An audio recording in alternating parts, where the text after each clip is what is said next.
Okay, നമ്മൾ ഹിന്ദിയുടെ അടുത്ത ക്ലാസ്സിലേക്ക് സ്വാഗതം. അപ്പം നമ്മൾ രണ്ടാമത്തെ ചാപ്റ്റർ ഹതാശാ സേ ഏക് വ്യക്തി ബൈഠ് ഗയാ ഥാ. ഹതാശാ സേ ഏക് വ്യക്തി ബൈഠ് ഗയാ ഥാ, അതാണ് നമ്മുടെ രണ്ടാമത്തെ ചാപ്റ്ററിൻ്റെ പേര്, പേജ് നമ്പർ 15. ഇതിൻ്റെ മീനിങ് നിരാശയോടെ ഒരു വ്യക്തി ഇരിക്കുകയായിരുന്നു എന്നാണ്. ഹതാശ എന്ന് പറഞ്ഞാൽ നിരാശ. നിരാശയോടെ ഒരു വ്യക്തി ഇരിക്കുകയായിരുന്നു എന്നാണ്. നരേഷ് സക്സേനയാണ് ഇതൊരു ടിപ്പണിയാണ്, അഥവാ ഒരു റിവ്യൂ പോലെ ഒരു കുറിപ്പാണ്. ഇത് വിനോദ് കുമാർ ശുക്ല് ഈ ഒരു സംഭവത്തിൽ ഇതേ പേരിൽ എഴുതിയ കവിതയുടെ മേൽ നരേഷ് സക്സേന എഴുതിയ ടിപ്പണിയാണ് ഹതാശാ സേ ഏക് വ്യക്തി ബൈഠ് ഗയാ ഥാ എന്ന് പറയുന്ന സംഭവം. ഓക്കെ, നിരാശയോടെ ഒരു വ്യക്തി ഇരിക്കുകയാണ് എന്നാണ് അതിൻ്റെ അർത്ഥം. ഇന്നത്തെ കാലത്ത് നമ്മൾ മനുഷ്യർ പരസ്പരം ഈ ജാതിയുടെയും മതത്തിൻ്റെയൊക്കെ പേരിൽ പരസ്പരം കലഹിക്കുമ്പോൾ മനുഷ്യരെല്ലാം ഒന്നാണ്, മനുഷ്യർക്കിടയിൽ വേണ്ടത് മനുഷ്യത്വമാണ് എന്ന് പറയുന്ന ഒരു ഗ്രേറ്റ് മെസ്സേജാണ്. ദോ മനുഷ്യോं के बीच മനുഷ്യത കാ ഭാവ് ഹോനാ ചാഹിയെ. രണ്ട് മനുഷ്യർക്കിടയിലും മനുഷ്യത്വം എന്ന ഭാവമാണ് വേണ്ടത്. അതുപോലെ ഒരാളെ അറിയുക എന്ന് പറഞ്ഞാൽ അയാളുടെ സങ്കടത്തെയും നിരാശയെയും ആണ് അറിയേണ്ടത്. അയാളുടെ പേരോ ജാതിയോ വയസ്സോ പദവിയോ ഒന്നുമല്ല. അയാളുടെ സങ്കടത്തെ നമ്മൾ അറിഞ്ഞില്ലെങ്കിൽ ആ വ്യക്തിയെ നമ്മൾ അറിഞ്ഞിട്ടില്ല എന്നാണ് ഈ പാഠഭാഗത്തിൻ്റെ സന്ദേശം, അല്ലേ? അപ്പം നമുക്ക് നോക്കട്ടെ. ഫസ്റ്റ് പാരഗ്രാഫ് നോക്കൂ. എല്ലാവരും പുസ്തകം റെഡി ആയല്ലോ അല്ലേ? വിനോദ് കുമാർ ശുക്ല് अपने मौलिकता के साथ ही भाषा की अनखड़ता के लिए विख्यात है, किंतु इस कविता में मौलिक होने के साथ ही वे काव्य शिल्प के सिद्ध कवि की तरह भी दिखाई देते हैं ना. വിനോദ് കുമാർ ശുക്ല് अपनी തൻ്റെ മൗലികത, സ്വാഭാവികത, ഒറിജിനാലിറ്റി, മൗലികത കെ സാത്ത്, വിനോദ് കുമാർ ശുക്ല് തൻ്റെ സ്വാഭാവികതയോടൊപ്പം തന്നെ ഭാഷയുടെ അൻഘടതാക്കേലിയ ഭാഷയുടെ ക്രമമില്ലായ്മയിലും വിഖ്യാത പ്രശസ്തനാകുന്നു. വിനോദ് കുമാർ ശുക്ല് തൻ്റെ സ്വാഭാവികയോടൊപ്പം തന്നെ ഭാഷയുടെ ക്രമമില്ലായ്മയിലും വളരെ പ്രശസ്തനാകുന്നു എന്നർത്ഥം. കിന്തു എന്നാൽ ഈ കവിതയിൽ മൗലിക് ഹോനെ കെ സാത്ത് ഹി, സ്വാഭാവികതയോടൊപ്പം തന്നെ അദ്ദേഹം കാവ്യശില്പത്തിലെ സിദ്ധ് കവി की तरह भी दिखाई देती है. കാവ്യശില്പത്തിലെ സിദ്ധ കവികളെ പോലെയും കാണപ്പെടുന്നു. നമ്മളതിൻ്റെ വേറെ വ്യാഖ്യാനം മക്കളെ വെക്കേണ്ട കാര്യമില്ല, കാരണം ഫസ്റ്റ് പാരഗ്രാഫ് ആ രീതിയിലുള്ള ഇമ്പോർട്ടൻസ് കൊടുക്കേണ്ട. സംഭവം എങ്ങനെയാണ്? വിനോദ് കുമാർ ശുക്ല് തൻ്റെ സ്വാഭാവികയോടൊപ്പം തന്നെ ഭാഷയുടെ ക്രമമില്ലായ്മയിലും വളരെ പ്രശസ്തനാണ്. എന്നാൽ ഈ കവിതയിൽ അദ്ദേഹം സ്വാഭാവികയോടൊപ്പം തന്നെ കാവ്യശില്പത്തിലെ സിദ്ധ കവികളെ പോലെയും കാണപ്പെടുന്നു എന്നാണ് അർത്ഥം. നമ്മൾ അങ്ങനെ തന്നെ പഠിച്ചാൽ അതിന് വേറെ അപ്പുറപ്പുറം വല്ലാതെ നോക്കേണ്ട കാര്യമില്ല കേട്ടോ. അടുത്ത പാരഗ്രാഫ് നോക്കൂ.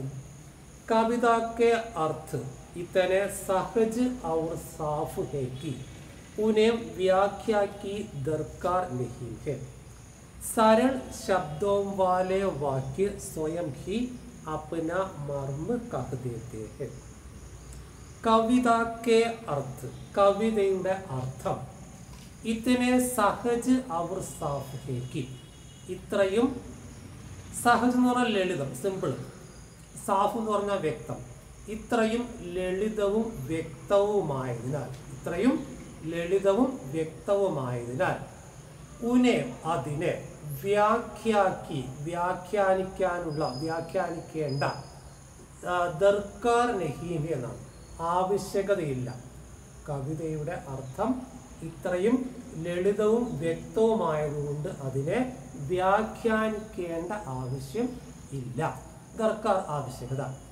സരൾ ശബ്ദോം വാലെ വാക്യം, ലളിതമായ പദങ്ങളുള്ള വാക്യങ്ങൾ, ലളിതമായ പദങ്ങളുള്ള വാക്യങ്ങൾ സ്വയം ഹി, സ്വയം തന്നെ, അപ്ന മർമ്മ, തങ്ങളുടെ മർമ്മം എന്ന് പറഞ്ഞാൽ പ്രധാനപ്പെട്ട ഭാഗം, കഹ്ദേത്തെ പറയുന്നു.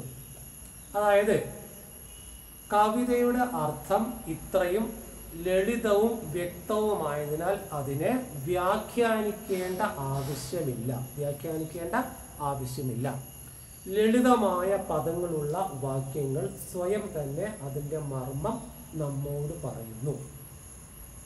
നമ്മൾ വളരെ സിമ്പിൾ ആയതുകൊണ്ട് പ്രത്യേകിച്ചൊരു വ്യാഖ്യാനത്തിൻ്റെ ആവശ്യം അതിനില്ല എന്നാണ് പറയുന്നത്. ഇത് നോക്കുക, സൈഡ് കൊടുത്തിരിക്കുന്ന കവിത അടുത്ത് വായിക്കുന്നത്. ആ റോസ് കളർ കൊടുത്ത ആ കവിതയുണ്ടല്ലോ, ഹതാശാസെ ഏക് വ്യക്തി ബൈഠ് ഗയാ ഥാ, നിരാശയോടെ ഒരു വ്യക്തി ഇരിക്കുകയാണ്. हताशा से एक व्यक्ति बैठ गया था, व्यक्ति को मैं नहीं जानता था, हताशा को जानता था, इसलिए मैं उस व्यक्ति के पास गया, मैंने हाथ बढ़ाया, मेरा हाथ पकड़कर वह खड़ा हुआ, मुझे वह नहीं जानता था, मेरे हाथ बढ़ाने को जानता था, हम दोनों साथ चले, दोनों एक दूसरे को नहीं जानते थे, സാത്ത് ചലനേക്കോ ജാനത്തെ എന്നാണ് അല്ലേ. നോക്കൂ അതിൻ്റെ അർത്ഥം. ഇനി ഹതാശാസെ ഏക് വ്യക്തി ബൈഠ് ഗയാ ഥാ എന്ന് പറയുന്ന മീനിങ് എന്താ പറഞ്ഞു? നിരാശയോടെ ഒരു വ്യക്തി ഇരിക്കുകയാണ്. നിരാശയോടെ ഒരു വ്യക്തി ഇരിക്കുകയാണ്. വ്യക്തിക്കോ മേ നഹീം ജാൻതാ ഥാ, വ്യക്തിയെ ഞാൻ അറിയില്ല, വ്യക്തിയെ ഞാൻ അറിയില്ല. വ്യക്തിക്കോ, വ്യക്തിയെ മേം ഞാൻ, നഹീം ജാൻത, ഈ ഒരു പാഠഭാഗത്തിൽ ഏറ്റവും റിപ്പീറ്റ് വരുന്ന, ആവർത്തിച്ച് വരുന്ന ഒരു വാക്കാണ് ജാന്ന, നഹീം ജാന്ന, അറിയുക എന്നർത്ഥം. അല്ലെ, അറിയുന്നില്ല. വ്യക്തിക്കോ മേ നഹീം ജാൻതാഥ എന്ന മക്കളെ മീനിങ്, വ്യക്തിയെ ഞാൻ അറിയില്ല. ഹതാശാക്കോ ജാൻതാഥ, നിരാശയെ അറിയുന്നു. വ്യക്തി ഏതോ ആയിക്കൊള്ളട്ടെ, അവൻ എനിക്കറിയില്ല അല്ലെങ്കിൽ അവളെ എനിക്കറിയില്ല, പക്ഷേ എനിക്ക് എന്തറിയാം? എനിക്ക് നിരാശയെ, വ്യക്തിയുടെ നിരാശയെ ഞാൻ അറിയുന്നു. ഇസ്ലിയെ മേം ഉസ് വ്യക്തിക്ക് പാസ് ഗയാ, അതുകൊണ്ട് ഞാൻ ആ വ്യക്തിയുടെ അടുത്തേക്ക് പോയി. ഇസ്ലിയെ അതുകൊണ്ട്, മേം ഞാൻ, ഉസ് വ്യക്തിക്ക് പാസ് ഗയാ അതുകൊണ്ട് ഞാൻ ആ വ്യക്തിയുടെ അടുത്തേക്ക് പോയി. മേംനെ ഹാത്ത് ബഢായ, ഞാൻ എന്ത് ചെയ്തു? ഞാൻ കൈ നീട്ടി, ആ വ്യക്തിക്ക് നേരെ നീട്ടി. മേരാ ഹാത്ത് പക്കടുക്കർ വഹ് ഖടാ ഹുവ, മേരാ ഹാത്ത് എൻ്റെ കൈ, പക്കടുക്കർ ക്യാച്ചിങ്, പക്കടിന പിടിക്കുക, പക്കടുക്കർ പിടിച്ചിട്ട്, എൻ്റെ കൈ പിടിച്ചിട്ട്, വഹ് ഖടാ ഹുവ അവൻ എഴുന്നേറ്റു, എൻ്റെ കൈ പിടിച്ചിട്ട് അവൻ എഴുന്നേറ്റു. മുझे वह नहीं जानता था, എന്നെ അവന് അറിയില്ലായിരുന്നു. മുझे वह नहीं जानता था, എന്നെ അവന് അറിയില്ലായിരുന്നു. മേരെ ഹാത്ത് ബഡാനെ കോ ജാൻതാ, എൻ്റെ കൈകൾ നീട്ടാൻ ഞാൻ ആരാണെന്ന് അവനോ, ഹം ഏക് ദൂസരേക്കു നഹീം ജാൻതേ എന്നാണ്. ഞങ്ങൾക്ക് രണ്ടുപേർക്കും പരസ്പരം അറിയില്ല. എന്നെ അവനും അവന് എന്നെയും അറിയില്ല. പക്ഷെ എന്തറിയാം? മേരെ ഹാത്ത് ബഡാനേക്കോ ജാൻതാണ്, എൻ്റെ കൈകൾ നീട്ടാൻ അവൻ അറിയാമായിരുന്നു. എൻ്റെ നേരെ കൈകൾ നീട്ടാൻ അവന് അറിയാമായിരുന്നു. ഹം ദോനോം സാത്ത് ചലെ, ഞങ്ങൾ രണ്ടുപേരും സാത്ത് ചലെ ഒരുമിച്ച് നടന്നു, ഒപ്പം നടന്നു. ഹം ദോനോ ഞങ്ങൾ രണ്ടുപേരും, സാത്ത് ചലെ ഒപ്പം നടന്നു. ദോനോം ഏക് ദൂസരേക്കോ നഹീം ജാൻതേ थे, രണ്ടുപേർക്കും പരസ്പരം അറിയില്ലായിരുന്നു. ദോനോം രണ്ടുപേർക്കും, ഏക് ദൂസരെ പരസ്പരം, നഹീം ജാൻതേ രണ്ടുപേർക്കും പരസ്പരം അറിയില്ലായിരുന്നു. സാത്ത് ചലിനേക്കോ ജാൻതേ, ഒപ്പം നടക്കാൻ അറിയാമായിരുന്നു. രണ്ടുപേർക്കും പരസ്പരം അറിയില്ലായിരുന്നു, ഒപ്പം നടക്കാൻ അറിയാമായിരുന്നു. ഇതാണ് സംഭവത്തിൻ്റെ ആശയം അല്ലേ. ഒരിക്കൽ കൂടെ നോക്കൂ. ഹതാശാസെ ഏക് വ്യക്തി ബൈഠ് ഗയാ ഥാ, നിരാശയോടെ ഒരു വ്യക്തി ഇരിക്കുകയാണ്. വ്യക്തിക്കോ മേ നഹീ ജാനത്തെ थे, വ്യക്തിയെ ഞാൻ അറിയില്ല. ഹതാശാക്കോ ജാനതാ ഥാ, നിരാശയെ അറിയുന്നു.